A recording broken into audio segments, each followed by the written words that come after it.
Sandra León, muy buenas noches. ¿Qué tal, Carlos? ¿Cómo estamos? Bueno, pues a esta hora, por desgracia, seguimos muy pendientes de todas las noticias que nos llegan desde Adamuz y, en particular, de las más de 30 personas que continúan desaparecidas y la cifra de muertos que está ya en 40, ¿verdad? Sí, así es. En estos momentos la cifra de muertos se eleva a 40. Esta mañana teníamos 39, ahora tenemos 40. Es la última cifra oficial que podemos darles, pero no se descarta que siga aumentando. Ya lo dijo el presidente de la Junta de Andalucía desde el primer momento, porque el amasijo de hierros que hay sobre las vías está dificultando la localización de otras posibles víctimas. En este sentido, Juanma Moreno ha anunciado novedades en la rueda de prensa que ha ofrecido poco antes de las 7 de la tarde en Adamuz, pero llama a la calma.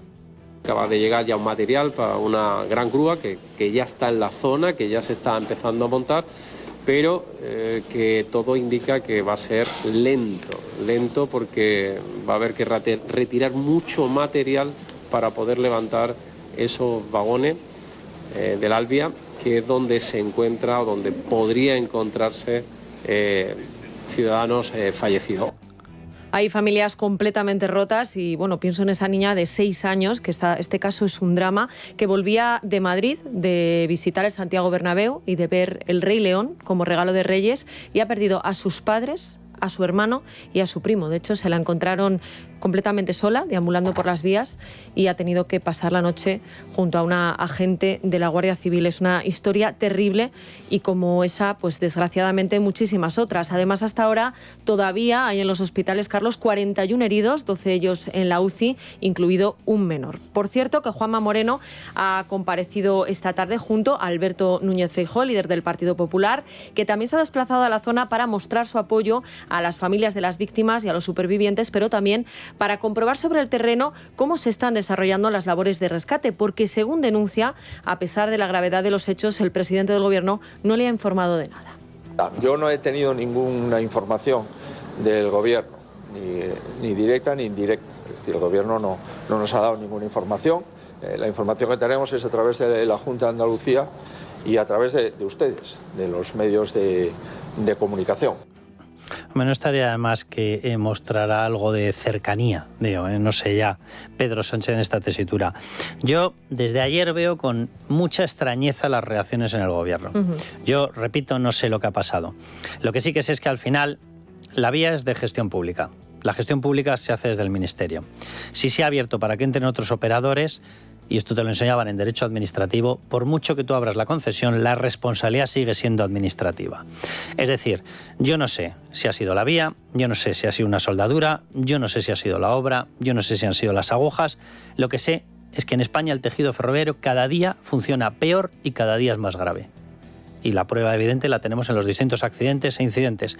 Este último, el más grave, que yo recuerde, de toda la etapa AVE, creo recordar, sí, de alta velocidad.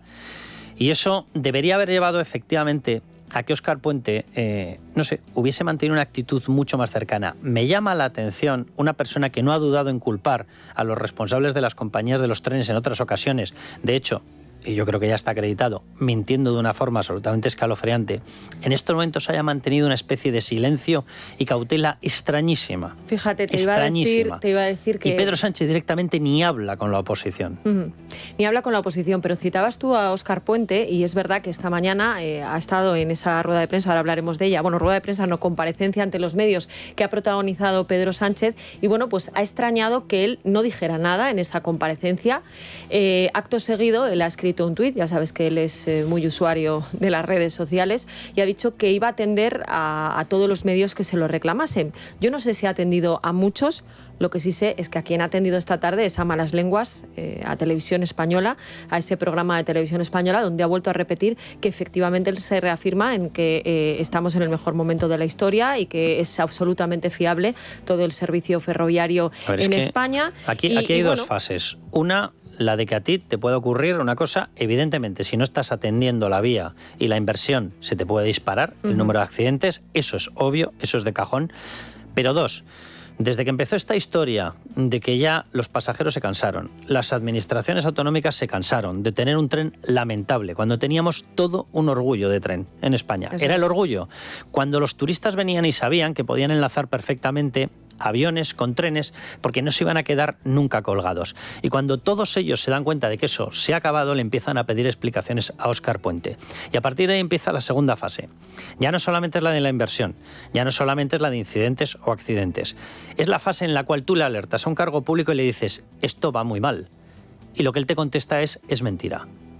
Esa es la fase en la que seguíamos o estábamos antes y seguimos estando. ¿Cómo puedes decir que vivimos el mejor momento del tren con 40 fallecidos? ¿Cómo puedes decirlo? Luego vamos a escuchar esos si es por la vía, por la vía. Nos ha dejado la entrevista. Si es por Adif, por Adif. Si es por los trenes o por los operadores, por los operadores. Pero lo que no puedes decir es que con 40 cadáveres, con 40 fallecidos encima de las vías, vivimos el mejor momento. ¿El mejor momento para quién, Óscar Puente? ¿Para quién? Bueno, hay que decir también que en esa comparecencia del presidente del Gobierno, a la que, por cierto, se ha llevado hasta María Jesús Montero, vicepresidenta del Gobierno, que entiendo que la ha llevado en calidad de candidata del Partido Socialista a la Junta de Andalucía, porque si no, no sé qué pintaba allí. Ha hecho una comparecencia, como digo, ante los medios sin preguntas, cosa que ha sorprendido. De hecho, al terminar su discurso inicial, se oía a alguna redactora decir, oye, ¿y las preguntas? Bueno, pues no ha habido preguntas. Dice que va a atender a todos los medios. No, eso ha sido Óscar Puente después, a los que le llamaran para entrevistas medio por medio. Pero oye, tenéis una rueda de prensa, responded a las preguntas. Es más sencillo que luego estar mandando mensajes. Pues allí no han respondido a las preguntas, pero ¿qué es lo que ha dicho el presidente del Gobierno en esa comparecencia? Escuchen. Vamos a dar con la verdad, que vamos a conocer la respuesta y que cuando se conozca esa respuesta del origen, de la causa de esta tragedia, como no puede ser de otra manera, con absoluta transparencia y absoluta claridad, lo pondremos en conocimiento de la opinión pública, de los ciudadanos y ciudadanas a través de los medios de comunicación. Eso sí, antes de despedirse, Carlos, el presidente del Gobierno ha lanzado una advertencia que seguro que les suena a nuestros oyentes porque no es la primera vez que la hace. Desgraciadamente, en otras tragedias también lo hemos sufrido. Los bulos, la desinformación también se extiende, genera mucha zozobra, genera mucha incertidumbre y mucho dolor, sobre todo cuando estamos hablando de las víctimas y de sus familiares. Con lo cual, agradecer a los medios de comunicación su trabajo y pedirles a los ciudadanos y ciudadanas que si quieren informarse lo hagan por medios de comunicación contrastados y también por los mecanismos oficiales. A mí se me ocurre uno que es Radio Televisión Española, digo, no a mí, sino que seguro que él estaba pensando en ese para intentar decirnos que tenemos que seguirlo por Radio Televisión Española, que acaba de recibir un dictamen de su propio Consejo de Informativos enumerando todos los bulos que se dedican a lanzar. Entre otros, uno que aseguraba que es que al coche del presidente del Gobierno, la UCO tenía un plan contra ese coche para ponerle una bomba a Lapa. O se me ocurre que seguimos esperando la explicación del apagón. La explicación del apagón eléctrico, dice, no se preocupen que vamos a perseguir la verdad. ¿Dónde está la verdad del apagón eléctrico? Porque seguimos sin tener una explicación por parte del Gobierno. La explicación la tenemos los demás por los expertos. Y evidentemente sabemos lo que ocurrió, el sectarismo del Gobierno. Pero seguimos esperando la verdad oficial de Pedro Sánchez. O en la Dana nos van a dar una explicación de por qué no se limpiaban las cuencas hidrográficas, en concreto la del Júcar, porque seguimos esperándola. De hecho, niegan que eso fuera una causa. Había un informe de la Guardia Civil que decía que el 87% de las víctimas no venían de las lluvias en sí, venían del desbordamiento del Barranco del Pollo. ¿Qué se hizo con ese informe? Se apartó, se quitó, se tiró. Bien. O se refiere a bulos cuando habla, por ejemplo, de la explicación, cuando dice que le habían lanzado un palo en Paiporta y dijo aquello de, no, son elementos de la extrema derecha organizados. Mandó incluso una división de la Guardia Civil, una unidad de la Guardia Civil, de forma urgente en un helicóptero para perseguir a peligrosos fachas. ¿Qué ha pasado? ¿Qué ha pasado? ¿Dónde están? ¿Dónde está? O las balas, las famosas balas que le habían enviado a Pablo Iglesias. ¿Dónde está la peligrosa conspiración? Este es el señor que nos dice que vamos a saber la verdad. El que nos da lecciones, Carlos, pero además es que la pregunta es ¿por qué le interesa colocar ese mensaje de que hay bulos? Bueno, pues a lo mejor es por la gran cantidad de titulares que nos deja hoy la prensa y que no dejan en muy buen lugar al Gobierno, ¿no? Para empezar, porque como bien decías al inicio, la investigación estaría apuntando en estos momentos a un fallo en la soldadura de la vía como causa más probable del accidente, lo que apunta a Adif y, por tanto, al Gobierno de Pedro Sánchez. Esta mañana, el presidente de Renfe, Álvaro Fernández Heredia, del que luego, por cierto, hablaremos en la tertulia, descartaba tanto el fallo humano como el exceso de velocidad. Este es un tramo de vía que está limitado a 250. El registro de los trenes ya ha dicho que la velocidad de uno era 205 y el otro 210, es decir, no era un problema de exceso de velocidad, y en una recta pues no es lo mismo que en una curva, como es evidente. Y bueno, pues las circunstancias son extrañas, saber qué ha provocado exactamente el descarrilamiento y luego ya el golpeo por parte del tren de la vía de Renfe. Y por lo tanto, por eso digo que en estas circunstancias pues yo creo que sacar las conclusiones no va a ser algo inmediato. Es una vía, como saben ustedes, que está equipada con un sistema de seguridad, de señalización LZB, que básicamente impide errores humanos, y por lo tanto pues tiene que haber sido algún fallo del material móvil o en la infraestructura, y eso llevará tiempo llegar a esa conclusión. Esto es la versión del propio presidente de Renfe, de Fernández Heredia. ¿Saben lo que pasa? Que al final estamos llevando unos perfiles tan politizados a todas partes. Viene este hombre, no sé si ustedes se acordarán, pero hubo una historia lamentable, eso sí que fue un bulo, y este señor participó en divulgar ese bulo. El del pato muerto. La historia del pato muerto en Madrid. Porque es que había que cargar contra el alcalde de Madrid, contra José Luis Martín Almeida, y como había autorizado una mascleta, dijeron que es que la mascleta se había cargado un pato. Y que el pato muerto, y lo fotografiaban y lo iban pasando por redes y enseñando de sitio en sitio. No hay ni la más mínima constancia ni de pato muerto por la mascleta, ni mascleta que le diese a un pato muerto, ni pato que estuviera por ahí. Pero este señor estaba ahí. Este señor que fue concejal de Más Madrid, que eso hay que recordarlo. Luego a él le fichan ya como presidente de Renfe en enero de 2025, es decir, hace un año. Y cuenta, por ejemplo, hoy OK Diario, Carlos, que en 7 meses gastó más de 2,5 millones de euros en fichar a 28 directivos, entre ellos al community manager del ministro Óscar Puente, claro, en su primera etapa como alcalde de Valladolid. ¿Qué quieren que les diga? Es que, vamos a ver, nosotros hacemos lo que podemos y consultamos, y a lo largo del programa van a tener expertos hablando absolutamente de todo, representantes de los sindicatos, de gente que conoce las vías, de gente que conoce la zona. Vamos a tener contacto con un testigo directo, un redactor nuestro que ha estado hablando con testigos directos y que nos va a contar lo que están pasando las familias. Vamos a hablar con ingenieros especializados en esto. Vamos a hacer lo que hay que hacer. El problema es que cuando el presidente del gobierno dice no se fíen de los medios cuando les van a contar esto, y repito, noticias como las que les hemos estado explicando, que son hechos, repito, que la investigación apunta a un fallo de la soldadura, que los maquinistas habían pedido hace 5 meses que se bajara la velocidad porque las vías no estaban como tenían que estar después de una reparación, que Adif ha registrado 7 fallos desde la supuesta reparación de la vía en este tramo, etcétera. Cuando nosotros les contamos todo esto y nos encontramos con que el presidente del gobierno dice que es que no hay que hacer caso de los bulos, resulta que enfrente tenemos o acreditados buleros como Pedro Sánchez, o a medios a los cuales él refiere como Radio Televisión Española, que ya tienen incluso un informe diciendo que son acreditados buleros, o a gente que lanzó bulos como lo del pato muerto.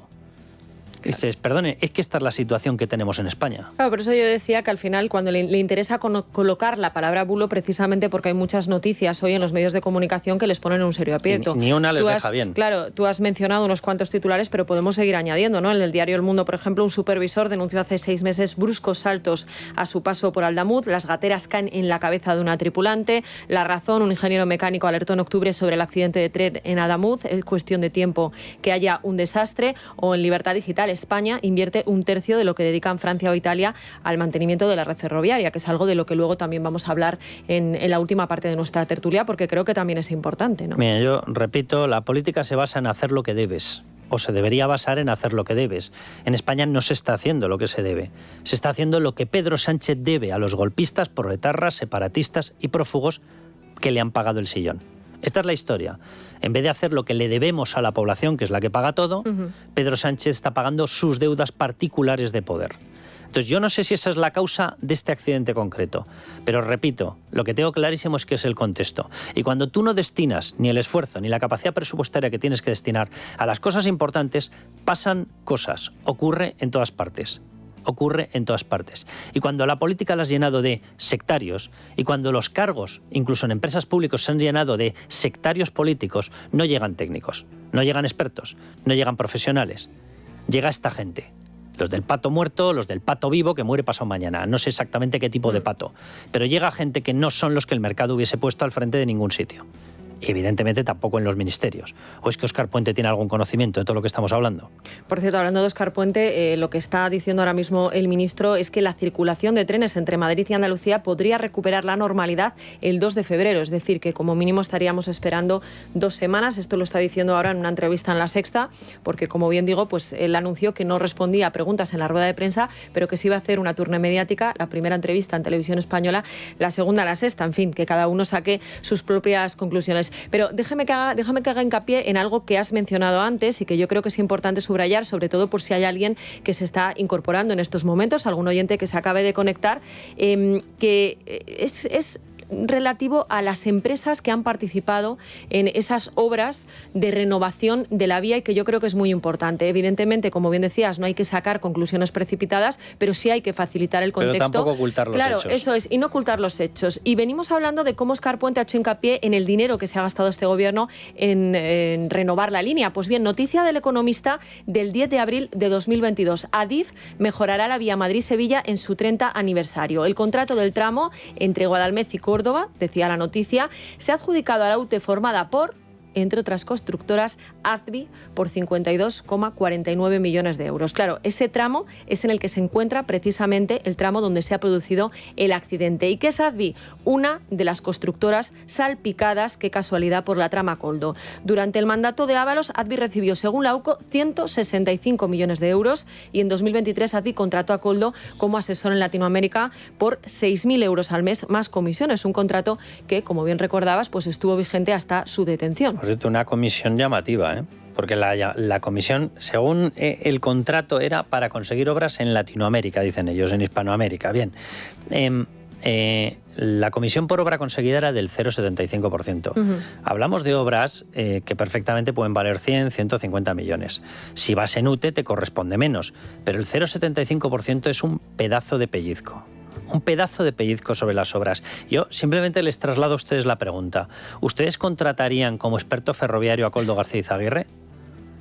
O pues si la respuesta que han surgido de sus mentes o de sus bocas instantáneamente y de forma relámpago ha sido ni de broma, por no decir otra cosa, pues yo creo que ya tenemos la respuesta, ¿verdad? ¿Por qué se contrata a Koldo García Izaguirre como experto para captación de obras? ¿Por qué? ¿Por qué? ¿Por qué? ¿Porque lo había metido su amigo José Luis Ábalos en Renfe Mercancías? ¿Por eso? ¿O es que en Renfe Mercancías lo metieron ya precisamente porque se les acaba el chiringuito oficial, porque les caza la UCO? Porque esa es la explicación real. Les caza la UCO y hay que enchufarlos en determinados sitios. Primero en Renfe Mercancías y luego en AZBI. ¿Por qué?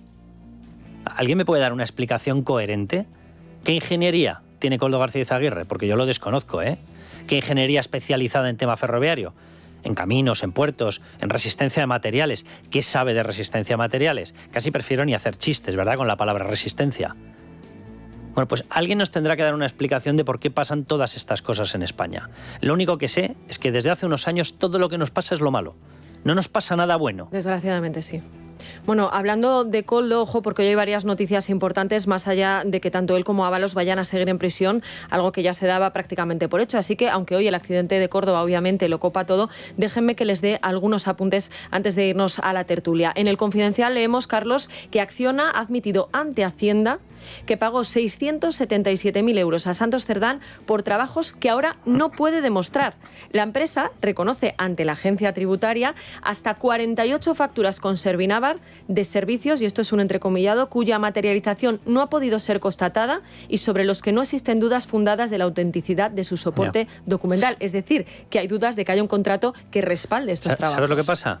Que cuando tú te enfrentas a Hacienda, porque un inspector de Hacienda no tiene, perdón por la expresión, no topito que tocar, y resulta que te viene y te dice, esta comida no sabemos con quién es, y tú dices, bueno, es que es de hace 4 años, usted no sabe de quién es y yo ya no sé exactamente cuándo hice la digestión. Y te dicen, pues te la tumbo. Es tu problema. Te la tumbo y te va una paralela. Eso es. Porque has metido una comida. Y aquí repites 670.000 euros en obras o en servicios. Trabajos que ahora mismo que ahora no puede demostrar.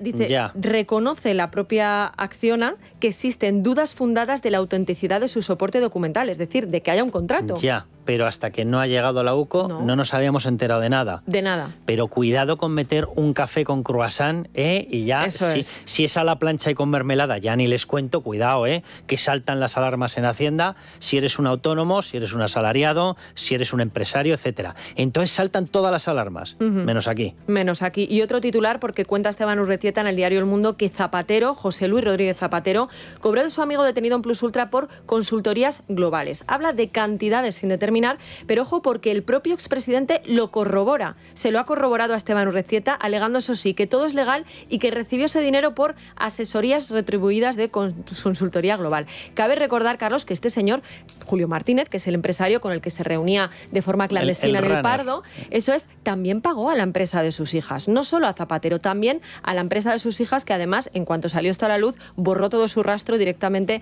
de redes sociales. Y cuenta Miguel Ángel Pérez en Libertad Digital que en la policía hay en estos momentos gran estupor porque consideran que Zapatero y sus hijas tendrían que haber sido ya detenidas. Bueno, pues no se aparten de las radios, no se aparten de las teles, no se aparten de los móviles, utilicen el sistema que quieran, pero no se aparten de esta retransmisión, porque todo lo que les hemos ido contando, enumerando, se lo vamos a dar con todo tipo de detalles, más con todo tipo de expertos.